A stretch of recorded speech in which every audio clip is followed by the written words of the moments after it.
పట్టణంలో అభివృద్ధి పనులను ముమ్మరంగా చేపడుతున్నామని మున్సిపల్ చైర్పర్సన్ తాడిపోయిన రాధికా రమేష్ తెలిపారు. చేపట్టిన పనులను నిర్ణీత వ్యవధిలో పూర్తి చేయాలని అధికారులను ఆదేశించారు. తెనాలి పట్టణం 36వ వార్డులోని బండ్లమూడి వీధిలో రోడ్డుకు ఇరువైపులా డ్రైనేజీ రోడ్డు పనులకు శనివారం మున్సిపల్ చైర్పర్సన్ తాడిపోయిన రాధికా రమేష్ శంకుస్థాపన చేశారు. మొత్తం పనుల అంచనా వ్యయం 44,85,000గా తెలిపారు. రోడ్డు డ్రైనేజీలను నాణ్యతతో పూర్తి చేసేలా అధికారులు పర్యవేక్షణ చేయాలని సూచించారు. కార్యక్రమంలో municipal commissioner J Rama Appalanaidu, DE Srinivasarao, assistant engineer Anjaneyaraju, school సిబ్బంది పాల్గొన్నారు. ఈ రోజున 36వ వార్డులో వచ్చేసి రోడ్డు రెండు వైపులా కాలువలు అనేది ఇది పాత శివాలయం దగ్గర ఈ రోడ్డుని ఏర్పాటు చేయడం జరిగింది. ప్రజలు కూడా ఎంతమందో శివాలయానికి రావాలంటే చాలా ఇబ్బంది పడేవాళ్ళు.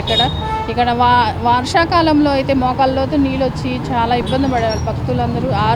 వాటిని దృష్టిలో పెట్టుకొని ఈ రోజున మా కౌన్సిల్లో పెట్టి దీన్ని ఆమోదించి ఈ రోడ్డు రెండు వైపుల కాలువ అనేది స్టార్ట్ చేయడం జరిగింది. మొత్తం ఎస్టిమేషన్ వచ్చేసి 44,85,000ని శాంక్షన్ చేశాము.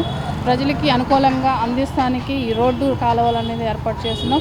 దయచేసి మీరు అర్థం చేసుకోండి. మాకు ఎలాంటి ఇబ్బంది లేకుండా ఈ రోడ్డు కాలువలు బాగా మంచిగా వేసుకొని మనకి ఈ వర్షాకాలంలో అనేది ఇబ్బంది లేకుండా చేయాలని కోరుకుంటున్నాను. అలానే ప్రజలందరికీ కూడా అందుబాటులో ఏదైనా సమస్య ఉంటే తప్పకుండా పరిష్కరిస్తాను.